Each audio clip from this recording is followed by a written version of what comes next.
Learn how to diagnose your organizations with today's amazing special guest, Jon Bassford. Welcome to the Artificial Intelligence Podcast, where we make AI simple, practical, and accessible for small business owners and leaders. Forget the complicated tech talk or expensive consultants. This is where you'll learn how to implement AI strategies that are easy to understand and can make a big impact for your business. The Artificial Intelligence Podcast is brought to you by Fraction AIO, the trusted partner for AI digital transformation. At Fraction AIO, we help small and medium-sized businesses boost revenue by eliminating time-wasting, non-revenue generating tasks that frustrate your team. With our custom AI bots, tools, and automations, we make it easy to shift your team's focus to the tasks that matter most, driving growth and results. We guide you through a smooth, seamless transition to AI, ensuring you avoid costly mistakes and invest in the tools that truly deliver value. Don't get left behind. Let Fraction AIO help you stay ahead in today's AI-driven world. Learn more and get started at fractionaio.com. Now, Jon, I'm really excited to have you here because I think it's really important to kind of see where business is going in the future, as well as kind of where artificial in, intelligence kind of integrates. A lot of people are very trepidatious about the future. CEOs all the way down to entry-level people are worried that AI is going to take their jobs. So when you kind of approach a company for AI transformation, have you noticed that there's this new underlying tone that people are worried that the transformation means they're all going to get replaced with robots? And how do you kind of approach that? Yeah, I mean, I think that's kind of been a common theme across the board. And the first thing I always say is like, look, the thing that make the headlines, right? People respond to headlines. When IBM slashes 10,000 jobs, or some big tech company slashes 10,000 jobs, you're talking about companies that are the cutting edge of technology to begin with and are creating proprietary AI software to do X, Y, and Z. For one, that is not your basic business, right? Your small business is not going to be able to do that. Your commercial grade AI products are not replacing jobs in that kind of magnitude, right? So that's one aspect I always point out to them, that there's two different worlds there when it comes to AI and how we utilize it. And then the second piece is for the actual adoption is, AI is a tool. And just like any tool, if you don't have the operational structure, to have the operational foundation to be able to use that tool properly, it's not going to change anything at all. And so I really focus with them on making sure that their internal operations, their leadership, their mindset, their culture are poised for innovation, growth, and change across the board, not just specifically for AI is what I really focus on. And then also, of course, we look at how we can bring AI into that fold. I like that you brought up company culture there, because I think a lot of businesses don't have a sense of what company culture means. Some businesses think it means ping pong tables, some think it means Taco Tuesday, and some think it means like casual Friday. My feeling of the measurement of like leadership or a business is what happens when no one's looking. So if the boss gets sick, does everyone keep working? Does the machine keep running? To me, that's the measurement of company culture, but I'm interested in your perspective as a real expert. Yeah, I mean that's a great example to do 100%. How I define that is, the spoken and unspoken rules, traditions, et cetera, that dictate what we do on a daily basis. So your example is 100% accurate, right? Like that's kind of, helps showcase how strong that culture is. But it's everything from our management style down to again, how the staff does react. One of the things that I talk about in helping improve culture is creating a curious culture, which allows for, feedback, thinking, solutions, ideas, problem solving, pointing out issues, real time.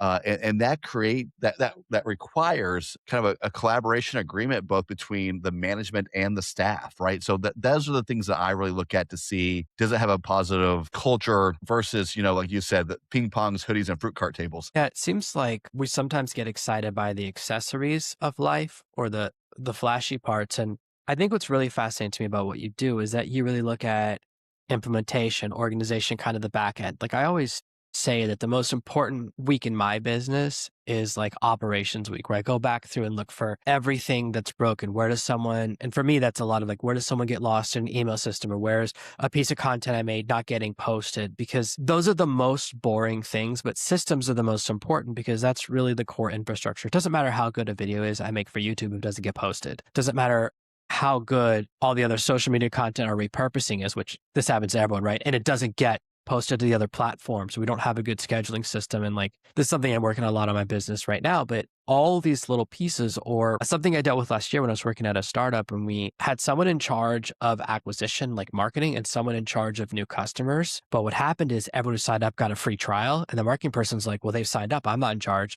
And the salesperson's like, well, they haven't bought anything. So I'm not in charge. And these little things dropped through that was a really interesting, that was my first big experience of corporate culture where both people was like, well, that's outside my territory. I shouldn't touch that. Right. Yeah. I mean, and that's the danger of creating silos, right? And creating, I'm all for creating organizations and creating cultures where silos and hierarchy gets broken down.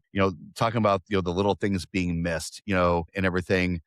I can tell you a lot about leadership, culture, and operations, especially in startups, but this goes across the board in how you function in accounting. When there's a CEO who has to see a bill come in the email, go through the system, get ready to pay, approval. They see a bill 4 or 5 different times before it's actually paid or till it's paid. Those type of things show me a lot about the organization and how things function and flow by one simple little thing of looking at the accounting. And that's a lot of times where I start with when I work with a company is I take a look at their accounting first because it tells me so much about the leadership and the culture of the organization. One of the problems with smaller startups and with solopreneurship or things that start with someone's idea is that people don't record their systems. This is something that since I came from bootstrapping structures that, well, I know how I do everything. And it's very hard to explain it to someone without missing any steps when you're explaining how you write a blog post or how you write a proposal or what to do when a customer calls. And these systems are so critical because they're what allow you to go on vacation or to expand. When you bring on a new employee, if they don't have a set of here's what you're expected to do and here's the measurement of success, how do they know if they're doing a good job? And that's very stressful for someone. So that's kind of from the bottom up. One thing I'm really interesting is now that we're trying to go through kind of this almost like next revolution, right? We had the industrial revolution, then we had the technology evolution, and now we're kind of looking at the AI evolution or transformation or revolution. And are you noticing that it's dramatically affecting how you work with companies? Like, do you use AI as part of your process when you're auditing a company? Does it allow you to look at more data faster and then make quicker decisions? Or do you find that it's still more art than science? I mean, I use it as a tool, as we talked earlier. It's definitely a tool that allows me to read and analyze much quicker. I have I have a process I follow, but instead of me going through dozens of pages of analysis, it cuts down the learning curve, the time for me to analyze. So it's much more of part of my internal process than my external process, but it absolutely is something.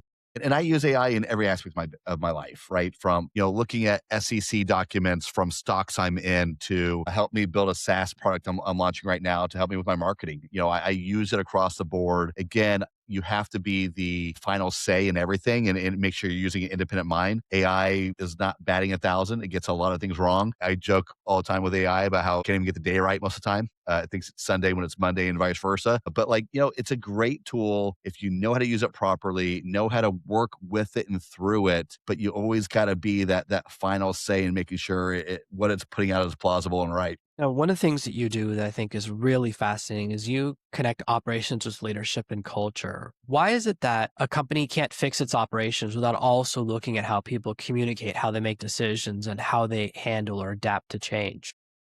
So, one thing I always say when looking at operations and culture, unless you're the lead singer of a one person band, you have to bring your team along with you. And if you want to create an efficient, effective operations, a founder, CEO, manager should not and cannot see every little detail happening in the business and the organization, right? If they are, they're doing it wrong.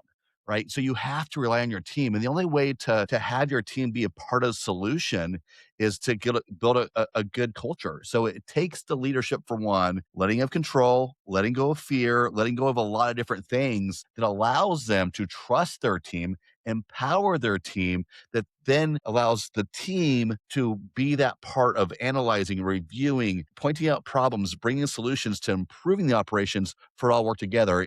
For me, it's all about kind of looking at that diagram of leadership, culture, operations, and right in the middle where they intersect, that's where sustainable growth really happens. So, when a company is struggling, how much of the problem is process and how much of it's usually more leadership behavior? Sometimes it depends a little bit on where I find the organization, if it's more established and just kinda needing a refresh, but usually it's a combination, right? It really is, and the more and more I work with clients and I dive into the curious leadership stuff from that I wrote the book on, you literally I cannot fix a culture problem without touching something in the leadership. I can't fix an operational problem without touching something in the leadership and the culture. They really, really are commingled in such a way that if there is a problem with your operations, there's a problem likely in the other two, right? And so the key is finding those threads. Yes, we have an operations problem, but it's also tied to these issues. And so that's why I really focus on all three of those areas is because if you fix just one area, you're fixing a symptom. By looking at all three areas, you're allowed to fix the symptom as well as the core issues behind them. Why do outside advisors get listened to when sometimes they're saying the same thing as people on the inside have been saying for months? That's kind of what inspired me to want to be a consultant. I was bringing, working for an organization, I was bringing ideas to the CEO and he kept, just not listening to them or just not accepting the ideas. And someone brought the exact same idea from outside and all of a sudden it was the best and greatest idea ever. Yeah, I think partly just because, our team's our team and we trust them to do a specific job. I think part of it is we put people in boxes, right? Like I hired you to do this. I hired you to maintain the operations and do this. You're not who I hired to be a strategic thinker at the level I'm thinking over here. And so I tapped into this other person and they had this great idea.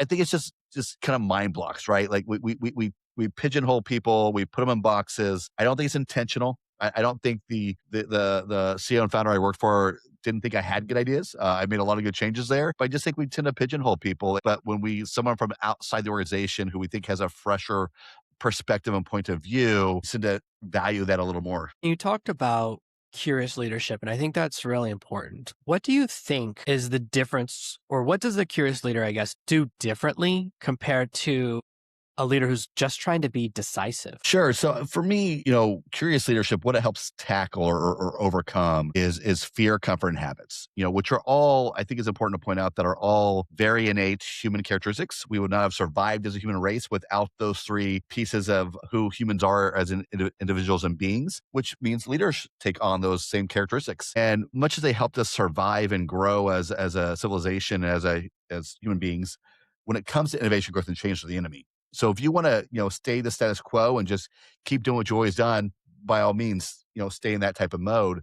But if you want to innovate, grow, and change, you have to adopt curiosity because curiosity is what allows us to shift how we think, how we work, and how we connect. And each piece of that is, how we think is moving from a fixed mindset to a growth mindset, challenging the status quo, looking beyond our current situations, limitation, our operations. Are we doing things on a regular basis to constantly improve?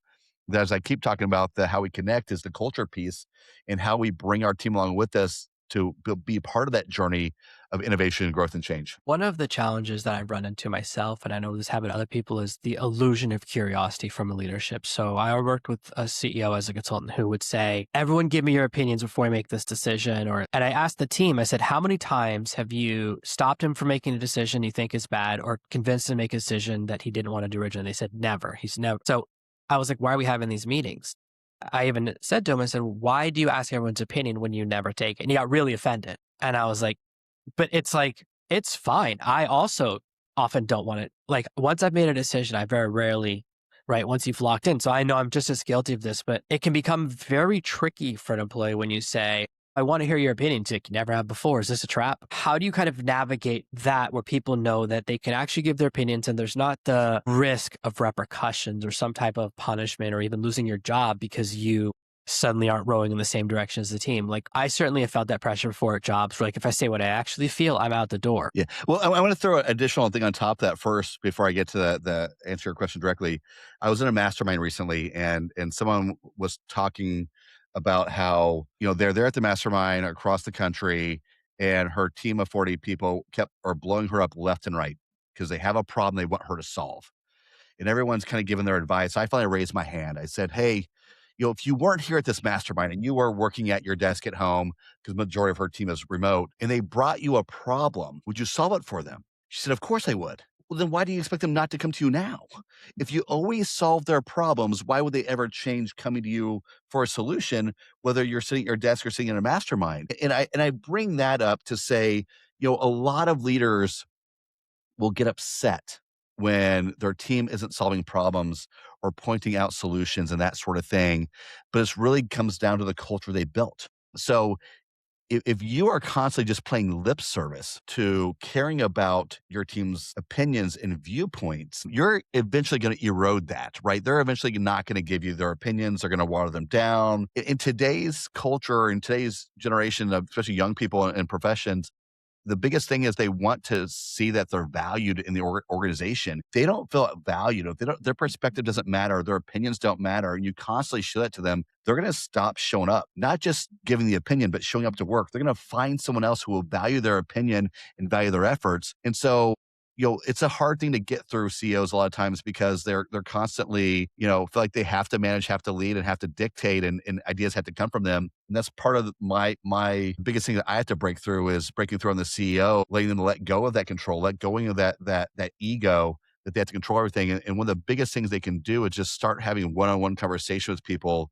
on a regular basis, not about how they're doing their job, but what they're seeing in the organization, what they would do to improve their operations. One of the challenges that I face is I want to create a culture where people solve their own problems. And then when they solve it bad, you're tempted to like shout at them. But if you do that, and especially if you say something like, you should have just asked me, then and I catch myself doing this because then you create the culture of where they don't do anything self-sufficiently. And so it has to be, I would rather you try and fail and then I'll help you adjust. Now, if you make the same mistake twice, that's a different thing. Because a lot of people have once you set up a thing where they can self-solve and they have a little bit of authority, because like you said, you create yourself, you become the bottleneck, and suddenly you're trapped in your own business. You've painted yourself into a corner. You never have time off because people are afraid to make decisions without you. And I think this is what happens to leaders, which is that they say they want everyone to make self-decisions, but only if they're going to make the right decisions on their own. Yeah. I used to have a leader, CEO that I worked for, who used to say, I don't want to know that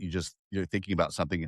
I want you to be thinking like me, which is a completely different thing to kind of talk about when it comes to culture, because you're just eroding everything about that individual. Let's look at two types of failure. One being incompetence. Let's put that to the side, because if someone tries something and they just screwed it up because they weren't thinking about it, versus someone who tried something, it just didn't work out. They had a theory, they had a hypothesis, they did things intelligently. It just wasn't end up being the right thing to do. Those are two very different scenarios. One is a bigger conversation about who they are as a professional and whether or not they fit in that role and responsibility. The other one, if you want to innovate, grow, and change, you want to empower your team, you have to learn to accept failure to some degree. And the goal for me is that always try to have as many failures behind the scenes and not externally. Like that's one big key. And start small. Like if you've never inspired your team to make their own decisions and do things on their own, start with having them bring ideas to you, help them vet those ideas, let them make a decision by pointing out some flaws you may see in their logic or thinking, but leave it up to them to make the decision and report back to you what they decide before they do it. Those are some steps that you can get to so you can empower your team, show that you care, give them value in their perspective, but make sure that, you're not, driving the entire organization off a cliff. So this kind of helps you just circle back to AI, because I kind of think of AI as a new employee, and that there's two kind of ways people deploy it, which is customer facing and internal. And the bigger mistake I see is when you put AI in charge of creating your content, writing your emails, managing your social media posts, handling customer service, all the customer facing areas. Because then when you have a mistake, it is customer facing. I saw an author this week who just got caught, their book had the section from the AI goes, okay, I'll rewrite the chapter for you. And they forgot to cut that out. Classic mistake, like the dead giveaway. And we're seeing a lot of this. Let's test it with the riskiest part of the business, right? The most public decision making. How do you kind of see this implementation following the exact same mistake you were just talking about, which is like, let's keep it internal so that when we make mistakes, no one sees it? Yeah. Again, how I use AI is doing a lot of times the first 75 to 85%. And the remaining time has got to be your due diligence, you looking over it. I think one tool that I've used a little bit here and there is using two different AI platforms. If I have one created, I had the other one vetted, right? And then I'm still doing the last 5 or 10%, even if I go that direction. But you got to create.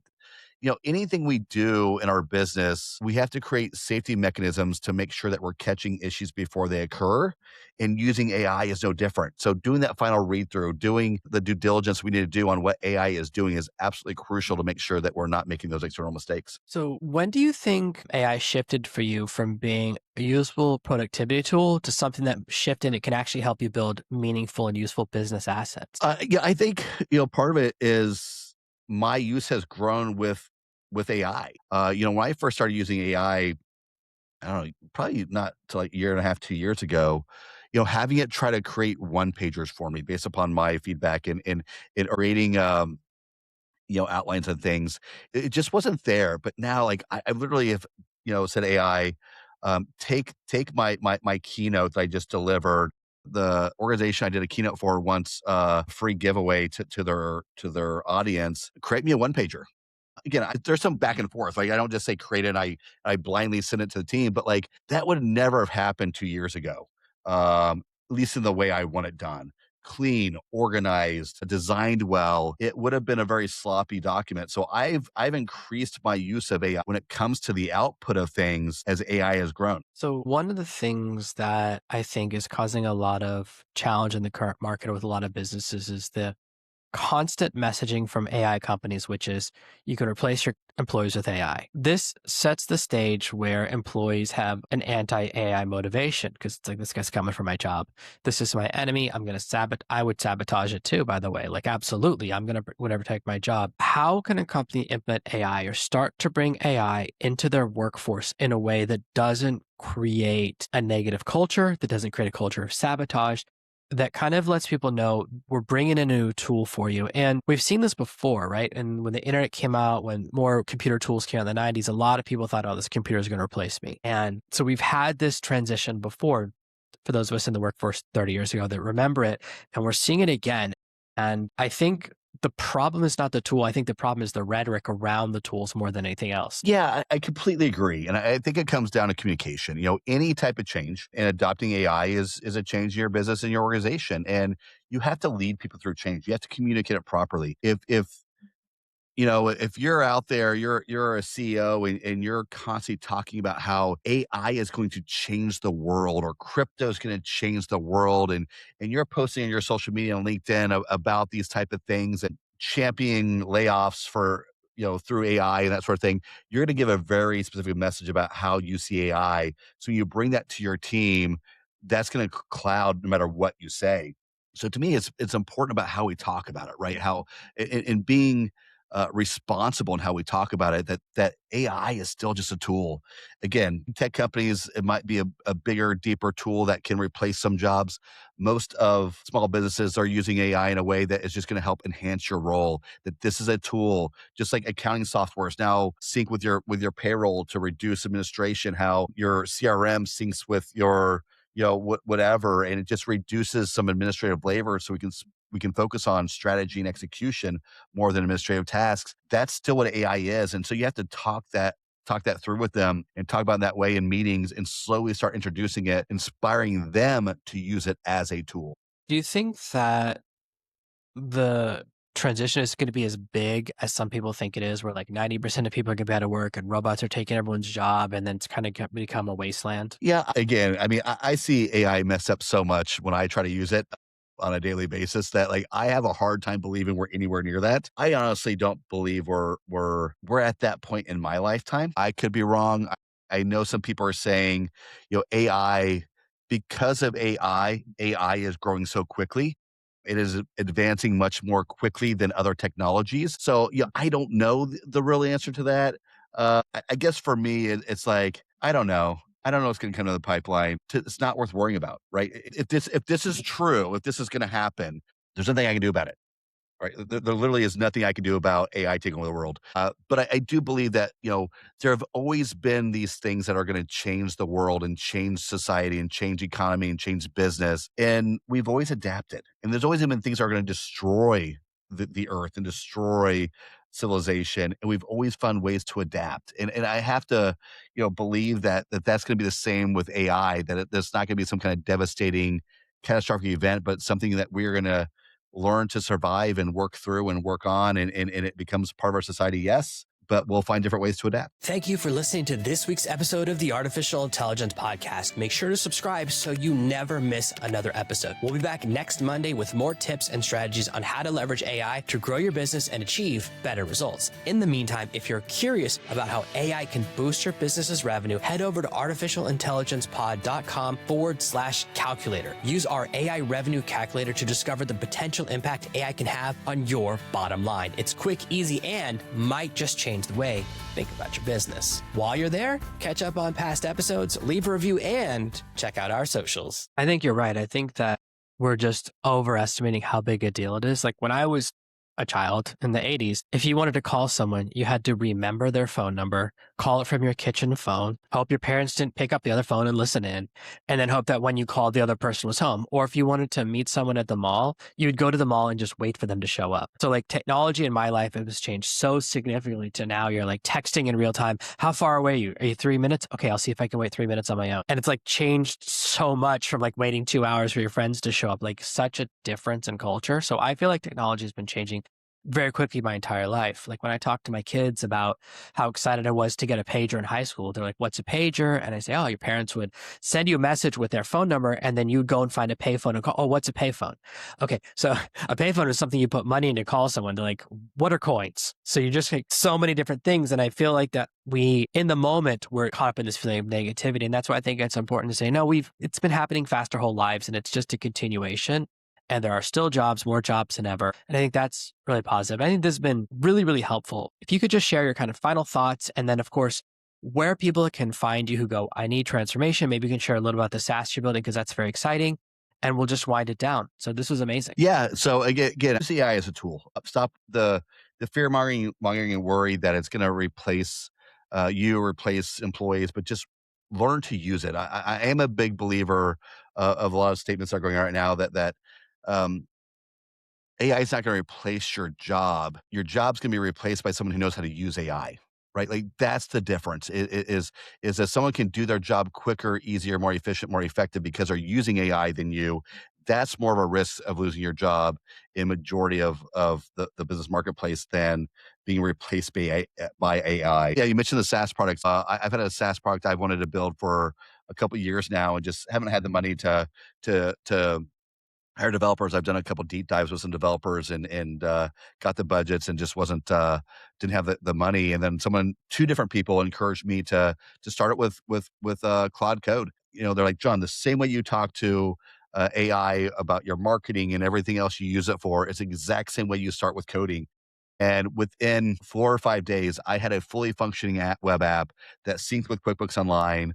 I've now spent the next 3 weeks fine tuning and that type of stuff, and you're working on the user experience and just going through it 1,000 times to make it better. But I was amazed what I was able to build in just a few days and how fully functioning it was. Again, I've been working on this thing in my head for probably 3 or 4 years, so it was all baked in there. But it was quite amazing.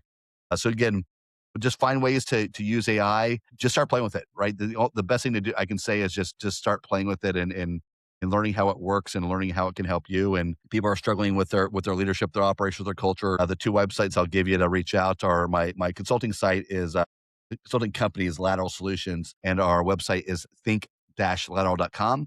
And my personal brand site is jonbassford.com. John without an H, and then a bass like a fish and a Ford like a car. Best way to reach me. Amazing. I'll make sure to put the links below the video and in the show notes. Thank you so much for being here for an amazing episode of the Artificial Intelligence Podcast. Thank you for having me.